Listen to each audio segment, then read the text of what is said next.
ये तो पहले झांकी है, काशी मथुरा बाकी है। আপনার এই সভাটাকে ঘাঁটার জন্য এই ছিন্নমূল তৃণমূলীরা এমন কিছু ভাইপো কি হবে আজকে সুপ্রিম কোর্ট বলে দিয়েছে। বলছে মামার বাড়ির আবদার অমৃতা সিনহার বেঞ্চে তার মামলা করা যাবে না। তিনি ভেবেছেন যে সুপ্রিম কোর্টটাও পিসি চালায়।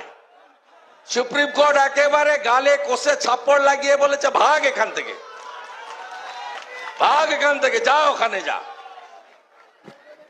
আমি আপনাদেরকে বলি এই সভাটা ঘাঁটার জন্য এমন কিছু চেষ্টা নেই করেনি এই তোলামূলের লোকেরা। 3 দিন ধরে চুলকাচ্ছে, মাখন বাবুর বাজারে ছামড়া বেঁধেছিল।